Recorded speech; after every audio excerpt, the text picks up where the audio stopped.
Hello and welcome to I'm Alice podcast, and we're talking about connection, creativity, and how we find clarity through our ever-changing world that we live in.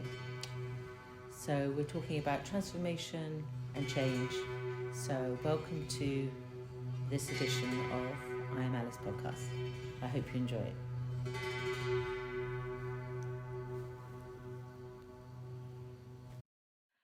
Hi, welcome to I'm Alice podcast, and today I've got Marian Duven, and she's here to talk about creativity with me. And she's a very creative woman, from music, photography, something else. I can't remember what the third thing is, but you're going to find out. So I just want to welcome you, Marian, to the podcast, and I'd love to tell everyone about your latest project first. Yeah, sure. Yeah. So you're now a singer. I am singer-songwriter. Yeah, under the name Nakaenu. Nakaenu.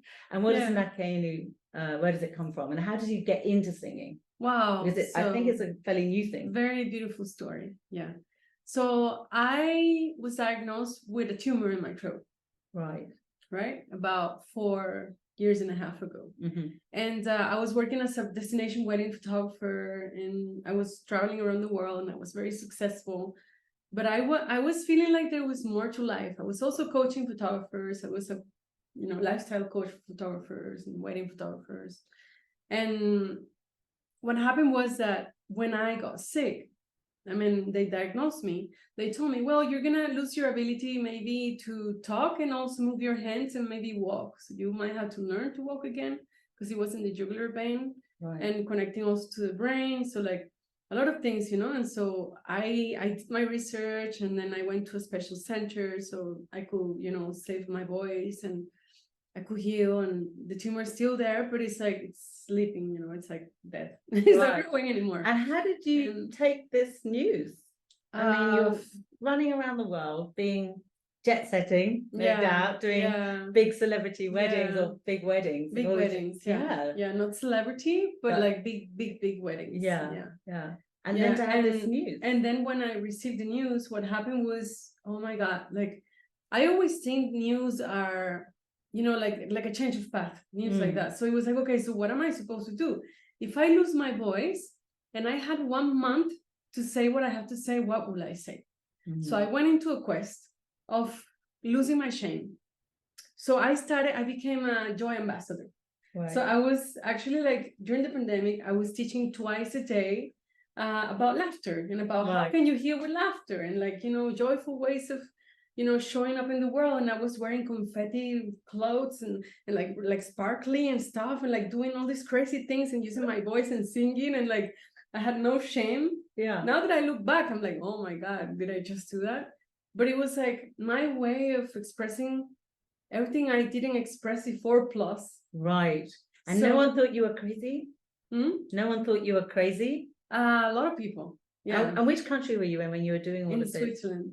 So that's probably not normal for Switzerland. No, not at all. But it was fun for a lot of people. And people were laughing. They were laughing with me, at me also. And that was fine. They're still laughing, right? So after that, like, I decided to come to Bali. And when I came to Bali, I was like, okay, I want to work on my voice. I want to work on my throat chakra, my expression. So I joined all the courses and workshops about, like, singing expression and voice activation and all of these things. And then, like, I started actually like incorporating singing in my teaching. Right. As a coaching, as a mentor, I was actually also incorporating singing. And while I was living here, so some years after that first trip that I came here and I, went into this healing trip, I decided to move here. And when I moved here, I was going to the beach pretty often, and I have a very strong connection with water. And after being in the water and coming back, I started hearing voices singing a song. And I was like, oh, keep it. So I started repeating it. Like, this is a song, it's mine. I had to write it down. And my partner was driving and he was trying to talk to me. He's like, don't talk to me. I go home like running. He was like, what the heck is going on with this woman? She's crazy. I went to a notebook, I brought it down, I started singing it. And then my partner enters and he looks at me and he's like, I'm going to sing you my first song. So I start singing it, and he starts crying, and I start crying, and I'm like, oh my God, what happened? Wow. And after that, it was like one after the other, one like every, like even in one day, 2 songs will come. Beautiful. And all complete? All complete. Sometimes just the chorus, and then I had to start writing, and then the other parts will come. Or sometimes just the bridge, and then I will work on the other things, but like they will actually come like the whole song in one day. Wow. Yeah, crazy. I had no idea about music theory. Mm-hmm. And a lot of people criticize, oh no, like some writers that don't know music theory, they shouldn't be writing songs. And I'm like, well, I wrote a song, so I'm a songwriter. I mean, what can I tell you? Exactly. And I don't imagine most of the viewers have actually heard your songs yet, but we'll put them on there on Spotify because they're amazing. And I often come and sing your song when I see you because it's very catchy, and they're all very deep and meaningful too. But they have beautiful melodies that are very memorable and very touching. Thank so you yeah, I'm looking forward to seeing you live on stage in Bali, sometimes very soon, I hope. Actually, yeah, in 2 weeks. Oh really? Oh wow, where are you doing it? Tell us where about. I'll do it. I just decided some days ago I wanted to throw like a release concert for my closest friends. Oh, wonderful. In one of my favorite places, which is a tea temple at Cest. Yes. And so I hired all my favorite musicians that actually recorded with me. Fantastic. And so I have a full band, and we're going to do what I call is like my dream is to do transformational concerts. Yeah. In which I use my songs, which are all songs that go from shadow to light, to go into like a little transmission about human struggles and how can you turn pain into art. And creativity and joy and light, right? Yes. So that's what I want to do, like from the beginning until the end, telling the stories behind all the songs and like integrating until the end. And allowing people to feel that and going through the journey with you. It's like they will be able to release their traumas, I'm imagining. Exactly. And go on that ride with you. So it's a bit like being in someone's movie. Exactly. I'm imagining that's what it's gonna, because oh, that sounds wonderful. I'm really impressed. It's also very very vulnerable for me, because these are topics like I'm really scared about what I'm doing. Don't think that it's easy for me. Like these are topics that I've kept as a secret for myself and others, right? So through songwriting, I put those secrets to the light, which are actually a part of like the disease that I had, and like feeling, like creatively blocked. It all comes from the secrets that I wanted to keep. Right? So releasing every song, I release this pressure. Beautiful. And so I feel more like open to the world. At the same time, it's like I feel naked, right? Absolutely. I mean, as you know, I put out my book this year, and I'm telling the world, what happened to me. Yeah. And it does make you feel vulnerable. And but I think that's okay. I think we're meant to feel vulnerable, because being vulnerable means that we're in our truth. And going on stage to say perform, but to give your art and to sing your song in a very authentic way. I think that is a way of to be vulnerable. You need to be vulnerable to do that, because that's the truth. If you'll just go out there, like say in the old world with the rock band, all of that, then that is just a performance. But what you're giving is an authentic experience of telling your story and allowing that to reside within others, to feel that frequency of all the dark, the light, the ups and downs, so then they can process. Well, I'm really looking forward to it. Sounds amazing. And maybe we'll be seeing you doing that internationally at some point too. Why not go on the tour? Open to everything. Like I don't have, it's really weird, because I don't have a clear vision of where I'm going. I know that I'm supposed to go step by step. And this is how I live my life. Like I can have a vision, but I don't get attached to it, because I know that God or the creator knows better where I have to be. Yes. So I enjoy my life. I open myself to, experience everything that there is to experience in the journey. And if I need to change my path, like I have done so many times, then I do. Yes, because that's about being adaptable. I mean, this is what the universe does. Like for me, it said, oh, you're going to have these children, you're married, you're going to have this life. And then the universe said, no, we're clearing that. we've got a different path for you, a better path where you can be more of yourself and you can be in service to others, and you're going to be sharing your experience. So, I mean, yes, we all have to be adaptable, but also have a vision to keep us on our journey to, So I know you do some other transformational, which you did a session with me a while ago, which I can't remember what it's called, but it was really powerful. Do you want to talk a bit about that? Yeah, that would be great. Apart from being a songwriter and a singer, many things more, I studied somatic attachment therapy. I am also specialized in Psyche, which is like a form of a subconscious release. I'm a coach, transformational coach. I mean, I'm trying a lot of stuff. How do you fit it in your life? I'm a laughter therapy. Like, yes, of course. Yeah, I mean, like, I have a lot of things. I also work with the Institute of Heart Math in California, and that's related a lot about creativity and resiliency and how to use your heart to connect to the intuition and all of these things. So what I created was something called the Sparkling Shoot Experience. The name is about to change because I changed a lot. I'm not sparkly like that anymore. But you know that it is also always growing. So it is a transformational journey in which you go through an activation, you go through an embodiment and an integration, right? So people can take the activation and just do that, and they don't have to do the photo shoot. But if they do the whole journey, then it means they do also the photo shoot and they also do the integration.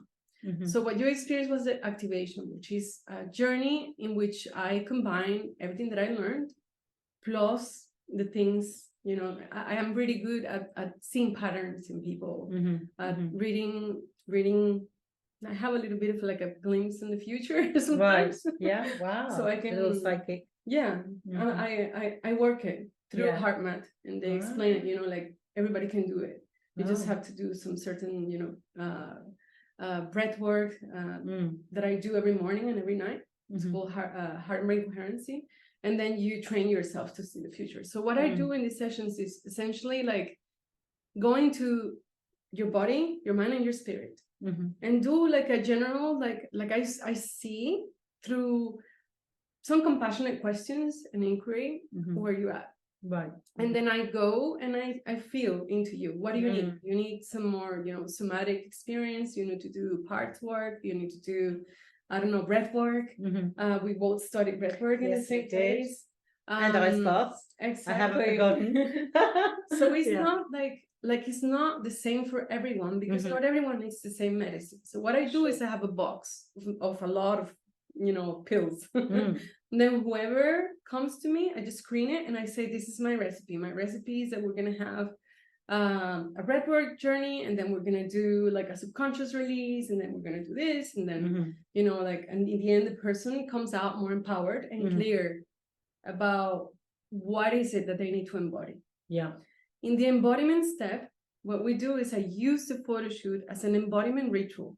So I use, you know, shamanic initiations and rituals, and the person actually, we create an avatar of the person, and the person embodies that avatar of the future in the photo shoot.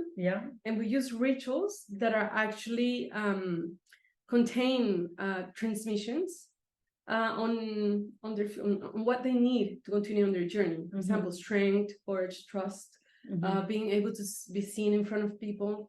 And we go to power places. So we actually, what I do is I ask them to envision where their soul feels more comfortable, and in this reality we actually look for that place and we do the photo shoot there. Wow. It's incredible. So after that, the person needs some integration. So I might do 2 or 3 sessions after.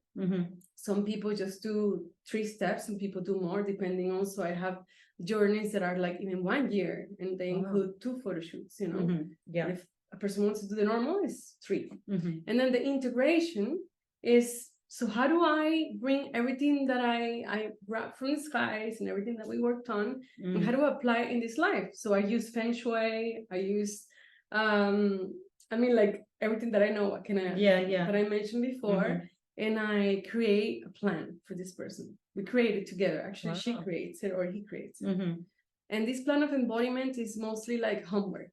What do you need to do? For example, if you need to work on forgiveness, I keep them accountable. Like, okay, go and talk to your mother and ask for, for forgiveness, or forgive them, or ask, talk for clarity about something in your life that maybe you don't know, or do a shamanic ritual in this place, and tune into. So it's different for everyone. So that's what I do. Wow. It's very complete. I don't know how you fit it all in. I don't know how you fit it all in. I mean, writing songs, obviously they're coming through you. Yeah. And I have heard of this. Have you ever read the book something magic by God, I can't remember what it's called. It's got magic in it. The woman that did Eat, Pray, Love. Elizabeth. Yeah. Yes, Elizabeth Gilbert. And basically, she says about, say if you're writing a book, somebody else could be given that book too, and it could just pop in. So is this what you're talking about? It's like the universe is, they knock on your door. So you have to just take it, but actually use it and transform it, because you could have it sitting there. Like she had a book very similar to somebody else's, and it's just sitting there unless you actually activate it. And so I mean, I get that, and I think we're all able to channel. I mean, recently I channeled a song completely, and I was just like, oh, I went somewhere and it really inspired me on every level, and it just popped out. So I think we're going to be doing this more and more in the future. I feel like this is going to be our future lives. We're not just going to be doing the boring 9 to 5. Not that we're doing that anyway, but we're going to be being more creative, because creativity is, I think, one of the main things we need to be doing in our life. Creativity is not only painting and writing books. Creativity it's also for scientists, for example, like AI. I mean, like I worked with AI scientists when I was in Switzerland. I was actually documenting. Wow. Yeah, the behind the scenes from all these like crazy scientists, and they were the most creative people I know, and super weirdo. Like super weird. The mad scientists. Super unique people, incredible, super interesting, but super concrete also, right? So when we think about creativity, we think, oh no, this is like the flowy people. No, it's also like the people who are actually able to bring something here in forms of, what our future looks like, technology. So, Marian, can you tell us a few things, like 3 tips on how you can be more creative, how our audience can be more creative? They're feeling a bit stuck. Yeah. So the first thing that I will say, if you are starting from scratch and you are saying, oh my gosh, like I can't be creative.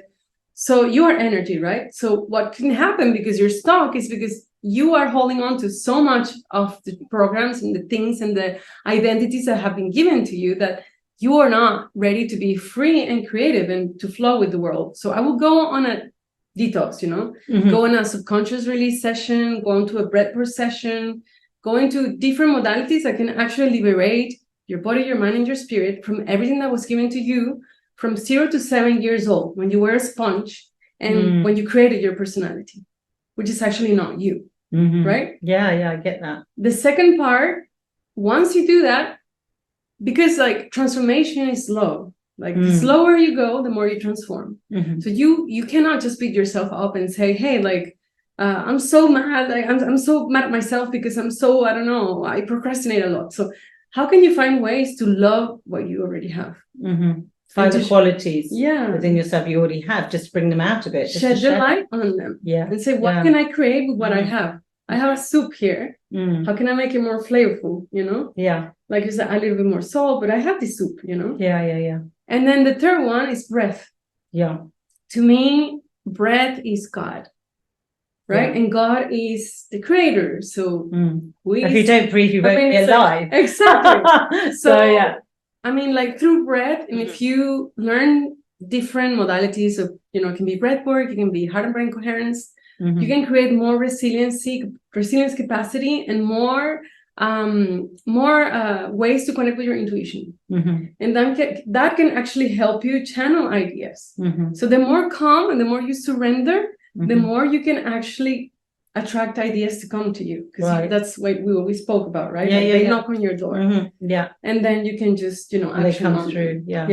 I mean, I think also nature, being connected to nature is another one, because that is a way that we can reflect and just be in ourselves, and especially water. Yes, I want to mention this. Yes, too. Because water contains information. Yes, and when you are in water, you are swimming in information. Wow. So and it is proven. Yeah. Like, there's people who are using water as a structure to save data. Wow. You can look it up. Yeah. I went to a workshop with Greg Braden in Amsterdam, and he was mentioning all of these things. And my mind was blown. I was like, I understand why I have so many ideas in the shower. Yes. Yeah. Yeah, that's true. And then if you don't write them down or record them, you forget them. Yeah. Yeah. And also getting another thing important to mention for creativity is finding the sweet spot and the way in which your body gets into flow. Right. So it can be, like by chanting the same mantra the whole time. It can be by doing spinning like a crazy person, and then your mind just, you lose your mind, so you get into your spirit and then you channel. Different ways. Or could be journaling. Exactly. I mean, there's lots of ways. You just get in, you put yourself out the way. Yeah. And the inner self can come through. You take your mind. Yeah. Take your mind out the way and just flow. Yeah. Okay, great. So you're doing a gig here in Bali. Yeah. So how did you meet the musicians? How did you choose them? I mean, you have a producer. I don't know how many musicians you have, but we have some great musicians here in Bali. But tell us about the experience and how you chose them and how it was for you. It's quite epic, my story about how I found all these people. When I came here for the first time to heal myself and to celebrate also my healing, right? Yes. I actually came across everyone that I'm working with. Wow. But I didn't know I was going to become a songwriter. So my voice activator teacher became my voice coach. And there is this guy, my producer, it's incredible because he's like a musical genius. Like he can play any instrument. He just lives in another realm, so he can just get ideas like this. He's into flow and the magic that he has created with my songs. I met him when he was playing the flute in a sound healing. And when I saw him and I was like, he's supposed to do something with me. I don't know what it is, but I need to go and say hi. So I went to him and I was like, hi. And he was like, why are you being so friendly with me? But I felt like I was supposed to do something with him. And then I found him on Facebook and I added him. And then it turns out that he started dating my voice coach. And so they are my team. Wow. So they worked together at the time. Yeah. And they have this incredible band called Secret Moon, which has incredible music. And they are just geniuses. Yeah. And that's behind who I am right now. And I have also music teachers from Brazil, from other countries too. And I just train with so many people. And the musicians, I'm actually very obsessed about having Balinese musicians because I'm here and I want to give back, because this land has given me so much. And these people are super talented. So these are all musicians that I met throughout all the journey before becoming a songwriter.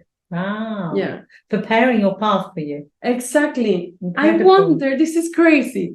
It's already prepared it before you've even got there. This is very crazy. I'm going to tell you, I had only musician friends for a while and I didn't know why. Why do I attract all these musicians? Like, why cannot I just have like normal friends? Like, everybody has to be, like a musician. They want to jam and I don't know how to play anything. So I started learning harmonium to be able to jam with my friends. Wow, that's incredible. That's a beautiful story. It's like your soul already knew that it was going to be a singer, a songwriter, a musician.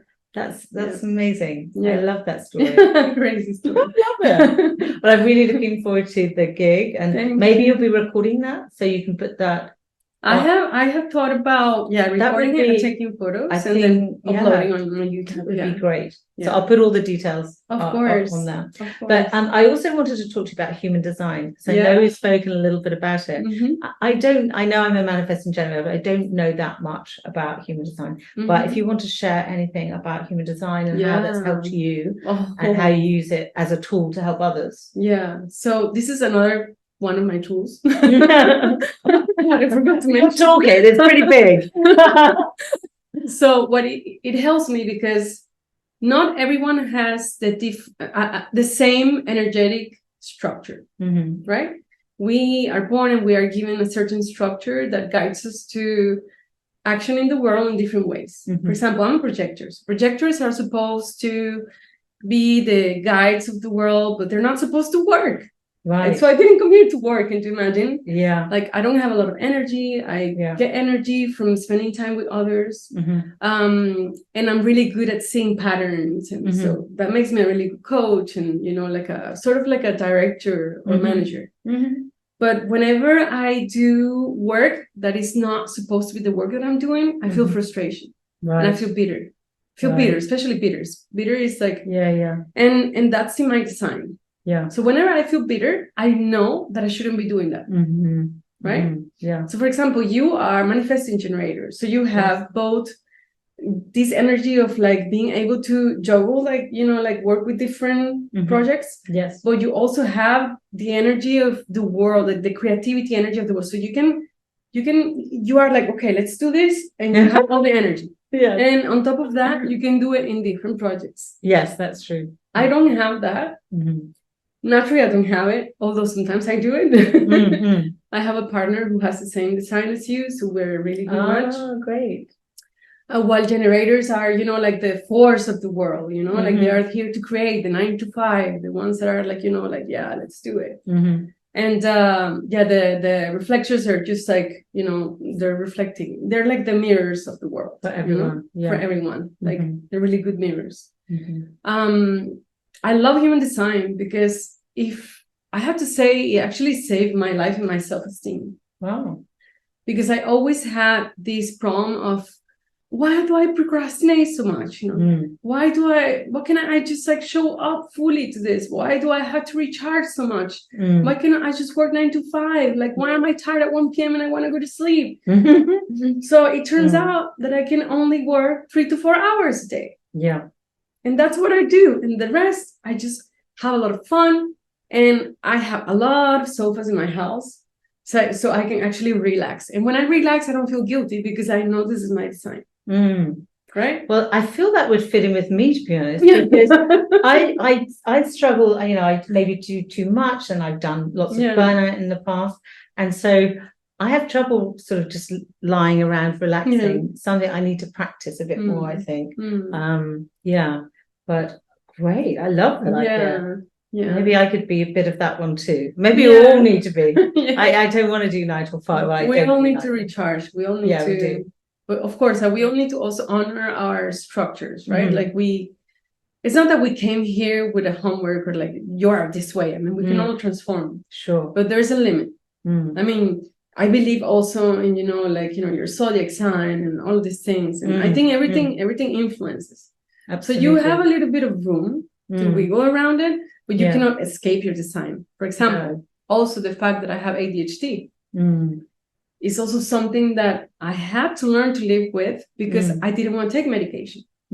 So that's my design. That's my structure. How can I get things done in that structure so that I can actually be in my power here? Because if you're working against it, then that's going to cause lots of problems. Oh, it takes your energy away. And also I've noticed that a lot of women haven't been diagnosed with ADHD. And a friend of mine, she recently diagnosed it in her son. And she's realized that she's actually just self-diagnosed her. So many people could be having ADHD of maybe of the so obviously the younger generation now growing up, we're aware of it. We don't know how many years people have been aware of ADHD, maybe 10 or 20, but it's actually going back further than that. So that's really interesting. It's like how you can manage that, not getting overwhelmed. And what happens when you have ADHD? I mean, obviously I imagine you do a lot of things. I mean, like you certainly don't have any executive skills. Right. And if you do, you force yourself into doing something. Right. Or somebody else forces you, or you take a pill and you are able to do it, but like you didn't come here to execute stuff and execute on stuff. So your focus is very, it goes. The beautiful thing about ADHD is that you cannot lie about what you like. You are given extraordinary amounts of energy if you feel passionate about something. Right. So you're in your truth. So you can't stop. You hyper-focus and you're like, you don't know when did you eat, when did you go to the bathroom, what did you do until you finish, which is actually a good thing. And second thing is I believe we have, this is my belief, right? It's not that I have read it. Sure. We have like this ability to connect with other realms like very easy. So we are very creative people, but also very connected. Right? Yeah, I love that. Yeah. Yeah. Well, I think we all need to be connected, and if it's easier for you to connect, then great. I mean, some of us have to learn to trust that information, I guess, and practice the connection that we have. Because obviously we all have that connection. Yeah. It's just practicing your own and honing in how you can connect and knowing what's right. I mean, I think if you feel into your heart as well, what you're doing is right for you, or what brings you joy. There's obviously certain things that I really don't like doing, like admin and boring things like that. I have such a difficult time completing that. So it's like knowing what you do love and getting that balance, I guess, and then finding that creativity. Because I'm sure a lot of people struggle with creativity and finding how they. Because I always thought, I always knew I was creative, but I didn't see it out in front of me. I didn't do this or I didn't do that.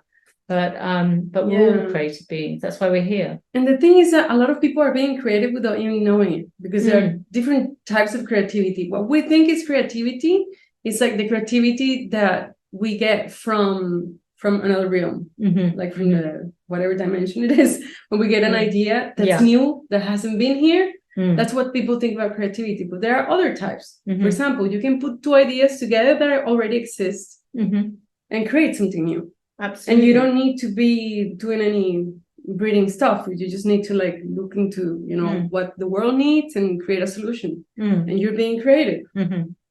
But of course, if you want to bring something new, then you have to go beyond. Yeah. Beyond the mind. Well, it sounds like you're coaching. You're bringing different tools into it and creating your own, your own way of delivering, support and coaching, through all the different modalities, which I know from experience myself was amazing experience. Thank you. And I'm still looking forward to getting the new wardrobe of clothes from my experience, but yes, but I love the experience. So where can we connect with you? Do you have a website that people can connect with? I have a website, sparklingshoot.com. Okay, great. Sparklingshoot.com. And then I have my songwriting Instagram, Nakaenu. Nakaenu, so Nakaenu, Nakaenu. I will put it on the show notes. Yeah. And fantastic. And then I have my link tree there, so you have my WhatsApp, whatever. If you even want to send me a message or whatever, I'm pretty open. Fantastic. Well, thank you so much for coming today. I really enjoyed it, and I hope it's inspired people to be more creative and to get in touch with Marian if you'd like to find out more. Thank you. Okay. Thank you so much. Thank you so much. Thank you for listening today, and I hope you enjoyed it. If you'd like any further information about my work, you can contact me at travelwithalice.com.